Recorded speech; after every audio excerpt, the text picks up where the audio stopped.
మీరు ధనికంగా మారాలనుకుంటున్నారా? అయితే ఈ కథ మీకోసమే. 'Rich dad and poor dad' పుస్తకం మనకు పేద తండ్రి మరియు ధనిక తండ్రి మధ్య ఉన్న ఆలోచన విధానాల తేడాను వివరించి, అసలు ధనికులు ఎలా ఆలోచిస్తారో మనకు చూపిస్తుంది. పేద తండ్రి సంప్రదాయ విద్యలో విశ్వం పెట్టి, బాగా చదువు, మంచి ఉద్యోగం సంపాదించు అనే సిద్ధాంతాన్ని నమ్ముతాడు. కానీ ధనిక తండ్రి నిజమైన ఆర్థిక విద్యను నేర్పుతూ, డబ్బు కోసం పని చేయకుండా, డబ్బును మన కోసం పని చేయించేలా ఎలా ఆలోచించాలో అనే గుణాన్ని పెంపొందిస్తాడు. ఈ పుస్తకంలోని అత్యంత ముఖ్యమైన పాఠాలను మనం తెలుసుకుందాం. 1వ అధ్యాయం, పేద తండ్రి వర్సెస్ ధనిక తండ్రి, మనసు మార్చే ఆలోచన ఏంటో చూద్దాం. పార్ట్ 1, 2 తండ్రుల విభిన్న ఆలోచనలు. ఈ పుస్తక రచయిత రాబర్ట్ కియోసాకి చిన్నతనంలో ఇద్దరు తండ్రులున్నారు. ఒకరు పేద తండ్రి, అసలు తండ్రి. మంచి చదువు చదివి ప్రభుత్వ ఉద్యోగం పొంది స్థిరమైన జీవితాన్ని కోరుకున్న వ్యక్తి. మరొక తండ్రి ధనిక తండ్రి. అతను తన స్నేహితుడి తండ్రి. వ్యాపారాన్ని అభివృద్ధి చేసుకుని డబ్బుని ఎలా పని చేయించుకోవాలో తెలిసిన వ్యక్తి. పేద తండ్రి విశ్వాసం ఏమిటంటే, బాగా చదువు, మంచి ఉద్యోగం సంపాదించు, సురక్షితమైన భవిష్యత్తును పొందు. ధనిక తండ్రి విశ్వాసం ఏమిటంటే, సంపద కోసం పని చేయకూడదు, సంపదను మన కోసం పని చేయించాలి. ఈ రెండు విభిన్నమైన ఆలోచనల విధానాల మధ్య పెరిగిన రాబర్ట్ చిన్నతనంలోనే ఆర్థిక స్వేచ్ఛ గురించి తెలుసుకోవాలని నిర్ణయించుకున్నాడు. పార్ట్ 2, డబ్బు ఎలా పనిచేస్తుందో తెలియకపోవడం పేదవారి మొదటి పొరపాటు. ఒకరోజు రాబర్ట్ తన తండ్రిని అడిగాడు, నేను ధనికంగా మారాలంటే ఏం చేయాలి? అందుకు పేద తండ్రి సమాధానం, చదువు, బాగా చదువు, మంచి మార్కులు తెచ్చుకో, మంచి ఉద్యోగం సంపాదించుకో. కానీ ఇది రాబర్ట్కు సరైన సమాధానం కాకపోవచ్చని అతనికి అనిపించింది. అందుకే తన స్నేహితుడు మైక్ ధనిక తండ్రిని అడిగాడు. ధనిక తండ్రి కేవలం ఉద్యోగం మీద ఆధారపడడం మంచి ఆలోచన కాదని చెప్పారు. పేదవారు డబ్బు కోసం పనిచేస్తారు, కానీ ధనికులు డబ్బును తన కోసం పని చేయించుకుంటారు. ఈ మాటలు చిన్న రాబర్ట్ను ఆకర్షించాయి, కానీ అవి అర్థం కాలేదు. అందుకే ధనిక తండ్రి రాబర్ట్ అండ్ మైక్కు డబ్బు గురించి ప్రాక్టికల్ లెసన్స్ నేర్పించాలనుకుంటున్నాడు. పార్ట్ 3, ప్రాక్టికల్ లెసన్, పనికి తగ్గ జీతం. దాన్ని మనం లో శాలరీ ట్రాప్ అంటాం. ధనిక తండ్రి రాబర్ట్ అండ్ మైక్ను ఒక చిన్న షాప్లో పని చేయమని చెప్పాడు. ఆటోమేటిక్గా వాళ్ళు అనుకున్నారు, మాకు మంచి జీతం వస్తుంది. కానీ ఆశ్చర్యకరంగా వారికి గంటకు కేవలం 10 సెంట్లు, చాలా తక్కువ జీతం ఇచ్చి పని చేయించారు. 3 వారాల తర్వాత రాబర్ట్ చాలా కోపంగా వెళ్ళి ధనిక తండ్రిని ప్రశ్నించాడు, ఇది అన్యాయం, నా పనికి తగినంత డబ్బు ఇవ్వడం లేదు. అప్పుడు ధనిక తండ్రి నవ్వి చెప్పాడు, ఇదే జీవితంలో ఎక్కువ మంది చేసే పొరపాటు. జీతం కోసం పనిచేస్తూ నిజమైన సంపదను ఎలా పెంచుకోవాలో నేర్చుకోవడం మర్చిపోతారు. ఈ సంపదలో 2 ముఖ్యమైన విషయాలు. పేద తండ్రి జీతం తక్కువ అయితే గొడవ చేయాలి, ఎక్కువగా సంపాదించాలి అని నమ్ముతాడు. ధనిక తండ్రి జీతానికి ఆశపడకుండా డబ్బును మన కోసం ఎలా పని చేయించుకోవాలో నేర్చుకోవాలని నమ్ముతాడు. పార్ట్ 4, భయం మరియు ఆశ, పేదవారి నిజమైన సమస్య ఇదే. అదేమిటంటే, ధనిక తండ్రి అర్థమయ్యేలా వివరించాడు, ఇది కేవలం జీతం గురించి కాదు, మన మనసులో భయం మరియు ఆశ గురించి కూడా. పేదవాళ్ళు ఎక్కువ జీతం రావాలని ఆశపడతారు, కానీ అదే సమయంలో ఉద్యోగం పోతుందనే భయం కూడా ఉంటుంది.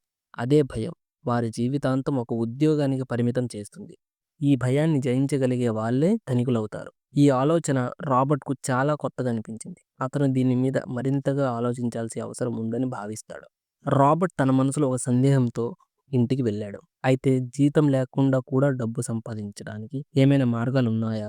ధనిక తండ్రి దీని సమాధానం ఎలా చెప్తాడో తెలుసుకోవాలంటే మనం 2వ అధ్యాయాన్ని వినాలి. 2వ అధ్యాయం, వై టీచ్ ఫైనాన్షియల్ లిటరసీ, ఆర్థిక విద్య ఎందుకు నేర్చుకోవాలి. పార్ట్ 1, సంపదను నిలుపుకోవడం ముఖ్యమా, సంపాదించడం ముఖ్యమా? 1వ అధ్యాయంలో మనం పేద తండ్రి మరియు ధనిక తండ్రి మధ్య ఆలోచన విధానం తేడా గురించి తెలుసుకున్నాం. కానీ ఒక వ్యక్తి ఎంత సంపాదిస్తున్నాడో కంటే అతను డబ్బుని ఎలా ఉపయోగిస్తున్నాడో ముఖ్యం. పేద తండ్రి జీతాన్ని పొదుపుగా ఉపయోగించమని చెబుతాడు. ధనిక తండ్రి సంపదను పెంచుకోవడానికి డబ్బుని ఎలా పెట్టుబడి చేయాలో నేర్పుతాడు. మనకు పెద్ద జీతం ఉన్నా సరే, సరైన ఆర్థిక జ్ఞానం లేకపోతే సంపన్నులు కాలేం. ఇందుకు ఉదాహరణగా, ఎంతోమంది సెలబ్రిటీలు, క్రీడాకారులు కోటీశ్వరులైనా కొంతకాలానికి దివాలా తీస్తారు. కారణం, వాళ్ళు డబ్బును ఎలా సంపాదించాలో తెలుసుకున్నారు, కానీ దాన్ని ఎలా నిర్వహించాలో తెలియదు. పార్ట్ 2, ఆస్తులు, అసెట్స్ వర్సెస్ బాధ్యతలు, లయబిలిటీస్. ధనిక తండ్రి రాబర్ట్కి చెప్పిన అత్యంత ముఖ్యమైన పాఠం, ధనికులు ఆస్తులను కొనుగోలు చేస్తారు, పేదలు అండ్ మధ్యతరగతి వాళ్ళు బాధ్యతలను కొనుగోలు చేస్తారు, వాటిని ఆస్తులుగా భావిస్తారు. ఆస్తి అంటే ఏంటి? What is an asset? మీకు డబ్బును అందించే ఏదైనా వస్తువు. ఉదాహరణకు రెంటల్ ప్రాపర్టీస్. కిరాయికి ఇస్తే ప్రతి నెల ఆదాయం వస్తుందని. స్టాక్, బ్రాండ్స్, మ్యూచువల్ ఫండ్స్ రాబడి తీసుకువచ్చే పెట్టుబడులు. ఒక బిజినెస్ మీ కష్టం లేకుండా ఆదాయం వచ్చే వ్యవస్థ. రెండవది బాధ్యత అంటే ఏంటి? What is an liability? What is a liability? మీ జేబులో డబ్బును తీసేసే ఏదైనా వస్తువులు. ఉదాహరణకు ఇంటి లోన్ మీరు ఈఎంఐలు కడుతున్నంత వరకు అది మీపై భారమే. కార్ లోన్ మీరు కారును కొనగానే దాని విలువ తగ్గిపోతుంది. క్రెడిట్ కార్డ్ అప్పులు తప్పనిసరిగా తీసుకున్న రుణం మీ డబ్బును మింగేస్తుంది. అయితే ఎందుకు చాలా మంది బాధ్యతలను ఆస్తులుగా భావిస్తున్నారు? వారు ఆర్థిక విద్యను పొందలేదు. వారు చక్కటి ఇల్లు, మంచి కారు కలిగి ఉండటానికి సంపదగా భావిస్తారు. కానీ అవి డబ్బును సంపాదించడానికి సహాయపడకపోతే అవి సంపదను కాదు, కేవలం ఖర్చులు. పార్ట్ 3 మధ్యతరగతి చేసే పొరపాట్లు. ఒక సగటు ఉద్యోగి జీవితాన్ని ఊహించండి. మంచి జీతం వస్తుంది. ఖర్చులు పెరుగుతాయి. బాగా సంపాదించగానే పెద్ద ఇల్లు, కొత్త కారు కొని నెలకు వచ్చే ఆదాయంతోనే అన్ని ఖర్చులు తీరిపోతాయి. మిగిలిన డబ్బును పొదుపుగా ఉంచుతారు. కానీ పెంచుకోవడం మర్చిపోతారు. ఇలా ఉన్నంత వరకు మనం ఎప్పటికీ ఆర్థిక స్వేచ్ఛను పొందలేం. ధనిక తండ్రి చెప్పిన సూత్రం. ముందుగా ఆస్తులను కొనుగోలు చేయండి. ఆ తర్వాత మాత్రమే ఖర్చులు పెంచండి. పార్ట్ 4 సంపద నిర్మాణం ఎలా చేయాలి? ధనికులు ఎలా సంపన్నులు అవుతున్నారు? మొదట పెట్టుబడులను పెంచుకుంటారు. ఆ పెట్టుబడుల నుండి వచ్చే ఆదాయాన్ని తాము తిరిగి మరింత పెట్టుబడికి ఉపయోగిస్తారు. చివరికి డబ్బు వారి కోసం పనిచేస్తుంది. ఉదాహరణకు మీరు ఒక చిన్న ఇల్లు కొని దాన్ని అద్దెకి ఇస్తే రెంటల్ ఆదాయం వస్తుంది. ఆ డబ్బును మళ్ళీ ఇంకొక ఆస్తి కొనడానికి ఉపయోగిస్తే కొత్త ఆదాయ వనరు ఏర్పడుతుంది. ఈ ప్రక్రియ కొనసాగిస్తే ఇంకా మీరు డబ్బు కోసం పని చేయాల్సిన అవసరం లేదు. ఇది నిజమైన ఆర్థిక స్వేచ్ఛ. ఇప్పటి వరకు మనం డబ్బుని ఎలా పని చేయించుకోవాలో తెలుసుకున్నాం. కానీ అసలు ప్రశ్న, ఇది చేయడానికి మనల్ని ఏం ఆపుతుందో, మన మానసిక నిర్బంధాలు, భయాలు అండ్ సంప్రదాయాలు, విధానాల మధ్య ఆర్థిక స్వేచ్ఛని ఎలా అడ్డుకుంటాయో తెలుసుకోవాలంటే మా తదుపరి అధ్యాయాన్ని వినండి. 3వ అధ్యాయం మైండ్ యువర్ ఓన్ బిజినెస్. మీ స్వంత వ్యాపారం గురించి ఆలోచించండి. పార్ట్ 1 ధనిక తండ్రి ముఖ్యమైన పాఠం. 2వ అధ్యాయంలో మనం ఆస్తులు వర్సెస్ బాధ్యతలు గురించి తెలుసుకున్నాం. అంటే అసెట్స్ వర్సెస్ లయబిలిటీస్ గురించి తెలుసుకున్నాం. అయితే సంపదను పెంచుకోవడానికి మన స్వంత వ్యాపారం గురించి ఆలోచించడం తప్పనిసరి అని ధనిక తండ్రి రాబర్ట్కు చెప్పేవాడు. చాలా మంది ఉద్యోగ భద్రత కోసం జీవిస్తారు. అంటే ఉద్యోగాన్ని సంపదగా భావిస్తారు. కానీ ధనికులు స్వంత వ్యాపారాన్ని లేదా పెట్టుబడులను నిర్మిస్తారు. అంటే డబ్బును వారి కోసం పని చేయించుకుంటారు. రాబర్ట్ కియోసాకి చెబుతాడు, మీరు ఉద్యోగం చేయండి, కానీ అంతలోనే మీ స్వంత వ్యాపారం గురించి కూడా ఆలోచించండి. ఇది ఏం అర్థం? ఉద్యోగం చేయడం తప్పు కాదు. కానీ జీతం కోసం మాత్రమే పనిచేస్తూ భవిష్యత్తుని నిర్లక్ష్యం చేయడం పొరపాటు. ఉద్యోగం చేసేటప్పుడే మీ ఆదాయాన్ని పెంచే ఆస్తులను సృష్టించడం మొదలుపెట్టాలి. ఏదైనా పెద్ద వ్యాపారం మొదలుపెట్టాలని కాదు. చిన్నదైన ఆర్థిక స్వతంత్ర తీసుకొచ్చే మార్గాలను నిర్మించాలి. పార్ట్ 2 ఉద్యోగం చేయండి, కానీ వ్యాపారాన్ని మర్చిపోవద్దు. సగటు ఉద్యోగి చేసే పొరపాటు ఏమిటంటే, చదువు పూర్తయిన తర్వాత ఉద్యోగం పొందుతారు. జీతం వచ్చినంత వరకు కష్టపడి పనిచేస్తారు. ఖర్చులు పెరిగే కొద్దీ పెద్ద ఇల్లు, కార్లు, లోన్లు తీసుకుంటారు. చివరికి తమ ఖర్చులను తీర్చడానికి జీవితాంతం పనిచేయాల్సిన పరిస్థితి వస్తుంది. ధనిక తండ్రి చెప్పిన అతి ముఖ్యమైన మాట, మీరు ఎవరికి పనిచేస్తున్నారో గమనించండి. మీకా లేక యజమానికా? ఉద్యోగం చేయడం ద్వారా మీరు మీ బాస్కి సంపాదన సృష్టిస్తున్నారు. బ్యాంక్ లోన్లు తీసుకుంటే మీరు బ్యాంకు సంపద సృష్టిస్తున్నారు. మీ డబ్బుతో మీరు మిగతా ధనికులను ధనికులుగా చేస్తున్నారనే విషయం గుర్తుంచుకోండి. అందుకే ధనిక తండ్రి రాబర్ట్కి చెప్పాడు, జీతానికి పరిమితం కాకుండా మీ డబ్బును మీకోసం పని చేయించండి. పార్ట్ 3 సంపన్నులు ఏం చేస్తారు? 1 వారు అసలు వ్యాపారం ఏమిటో తెలుసుకుంటారు. సగటు వ్యక్తి, నేను డాక్టర్ని, నేను ఇంజనీర్ని, నేను ఉద్యోగిని అని చెబుతాడు. కానీ ఇది మీ పని. ఇది మీకు సంపదను ఇవ్వదు. మీ అసలు వ్యాపారం ఏమిటో గుర్తించడం ముఖ్యం. ఉదాహరణకు ఒక డాక్టర్ ఉద్యోగం చేస్తాడు, కానీ అదే సమయంలో హాస్పిటల్ లేదా క్లినిక్ కూడా ఏర్పాటు చేస్తే అది నిజమైన సంపద.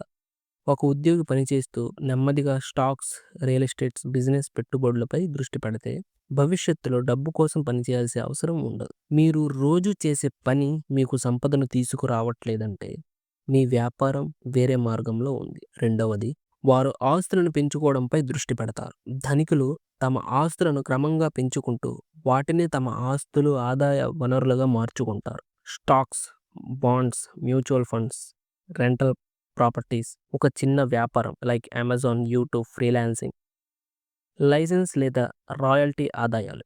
ఈ ఆస్తులు తమకే సొంతంగా ఆదాయం తెచ్చిపెడతాయి మరియు జీవితాంతం ఉద్యోగం చేయాల్సిన అవసరం ఉండదు. పార్ట్ 4, మీ స్వంత వ్యాపారాన్ని ఎలా ప్రారంభించాలి. మొదట జీతాన్ని ఉపయోగించి ఆస్తులను సృష్టించండి. మీరు ఉద్యోగం చేయాలి, కానీ ఆ ద్రవ్య నిధిని, దాన్ని మనం క్యాష్ ఫ్లో, సరైన పెట్టుబడులుగా మార్చాలి. ప్రతి నెల కొంత మొత్తాన్ని ఆస్తుల పెంపు కోసం వాడండి. ఖర్చులు తగ్గించండి, ఆదాయాన్ని పెట్టుబడులుగా మార్చండి. వ్యాపారి అంటే బడా కంపెనీ పెట్టడం కాదు, చిన్నదైన మీ సొంత ఆదాయ వనరులు కలిగి ఉండడం. ఉద్యోగం చేసేటప్పుడు కూడా ఒక సైడ్ బిజినెస్ లేదా ఇన్వెస్ట్మెంట్ ప్లాన్ ఉండాలి. ప్రాపర్టీ కొనడం, స్టాక్స్లో పెట్టుబడి పెట్టడం లేదా ఆన్లైన్ ఆదాయ మార్గాలను క్రమంగా నిర్మించండి. మొదట మీ కోసం డబ్బు పని చేయించండి, ఆ తర్వాత ఖర్చు పెట్టండి. ధనికులు మొదట ఆస్తులను పెంచుకుని ఆ తర్వాత ఖర్చులను పెంచుతారు.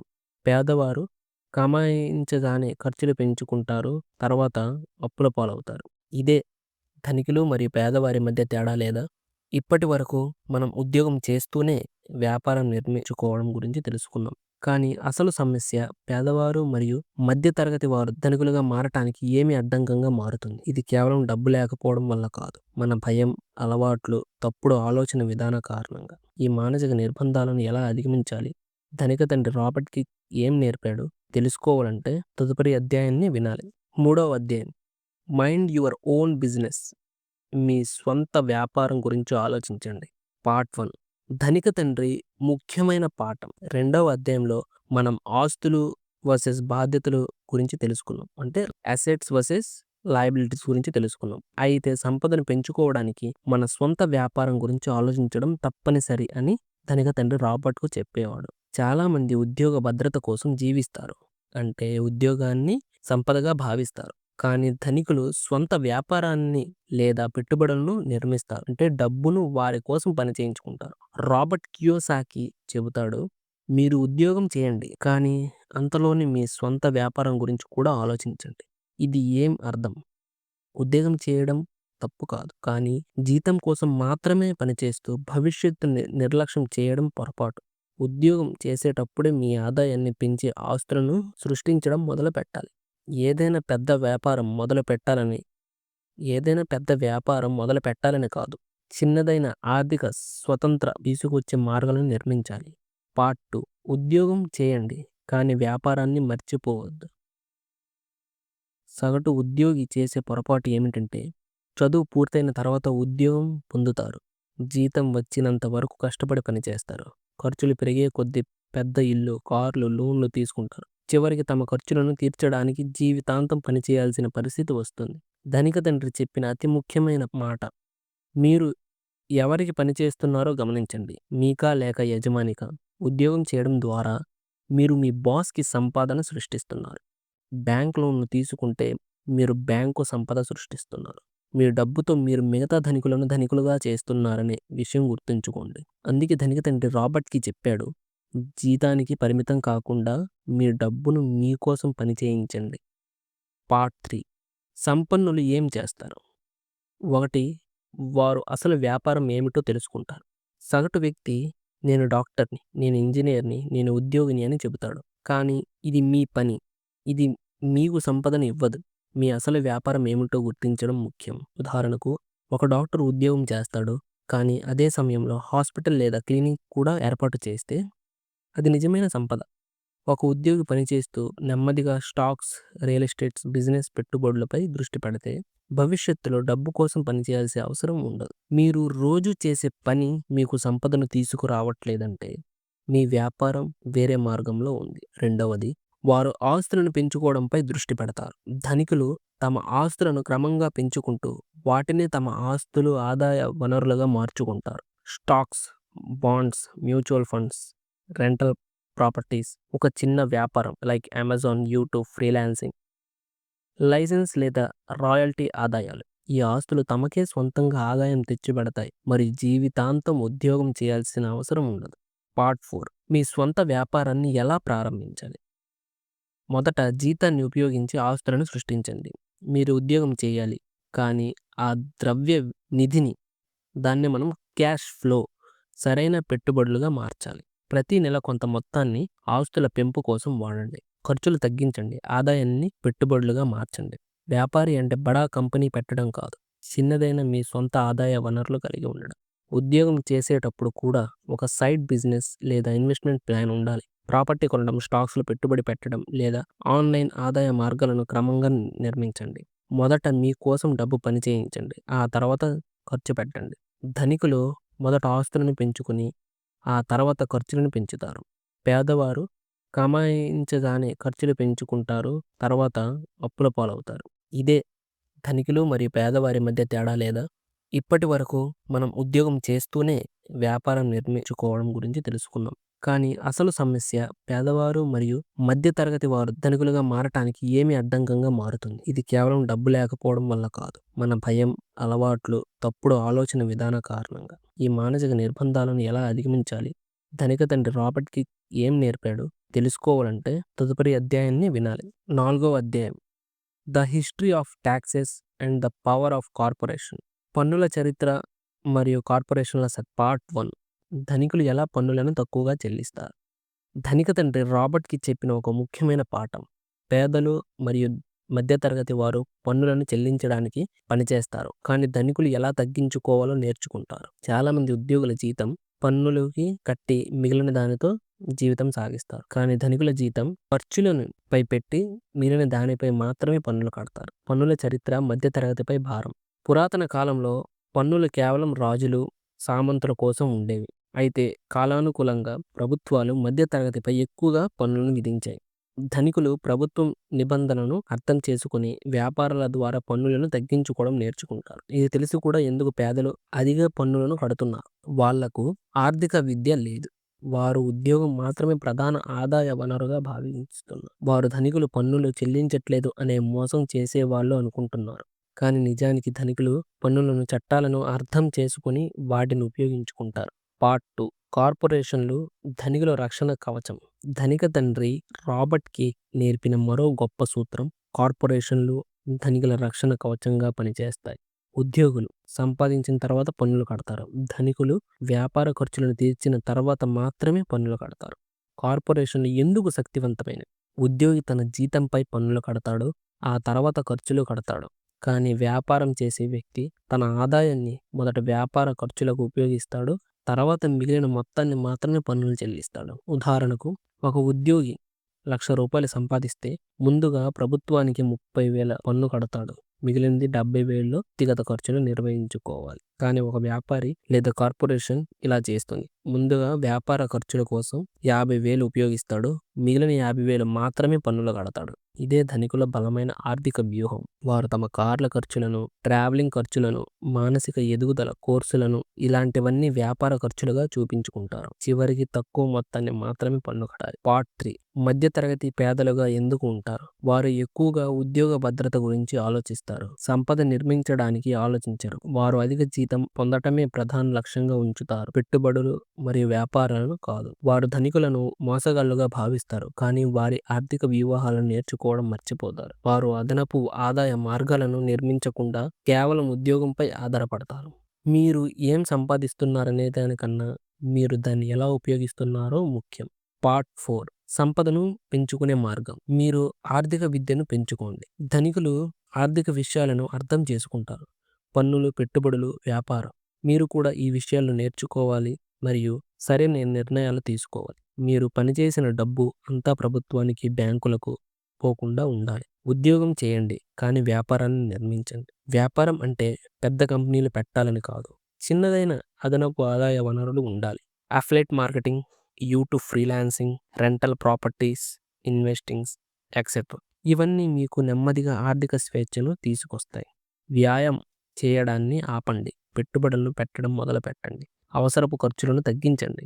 జీతాన్ని ఖర్చులకు కాకుండా ఆస్తుల పెంచుదల కోసం వినియోగించండి. ఆదాయాన్ని బంధించకుండా దాన్ని మరింత ఆదాయాన్ని తీసుకురావడానికి ఉపయోగించండి.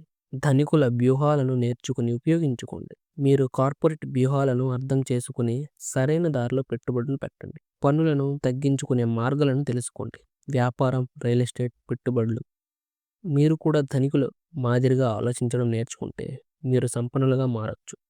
ఈ పుస్తకంలోని ముఖ్యమైన పాఠాలు ఫస్ట్ సంపదను సంపాదించడమే కాదు, దాన్ని ఎలా నిర్వహించాలో నేర్చుకోండి. రెండవది ఆస్తులను పెంచుకోండి, బాధ్యతలను తగ్గించుకోండి. మూడవది ఉద్యోగ భద్రతపై ఆధారపడకండి, అదనపు ఆదాయ మార్గాలను నిర్మించండి. నాలుగవది పన్నుల వ్యూహాలను అర్థం చేసుకుని మీ డబ్బును సమర్థంగా ఉపయోగించుకోండి. ఐదవది ధనికుల ఆలోచన విధానాన్ని అవగాహన చేసుకుని మీ జీవితాన్ని మార్చండి. మీరు ఎప్పటికీ మీ జీతంతో బతకాలని అనుకుంటున్నారా? లేదా సంపదను పెంచుకొని ఆర్థిక స్వేచ్ఛను పొందాలని అనుకుంటున్నారా? ఈ పుస్తకంలోని పాఠాలను మీ జీవితంలో అమలు చేయగలిగితే మీరు కూడా ఆర్థిక స్వేచ్ఛను పొందవచ్చు.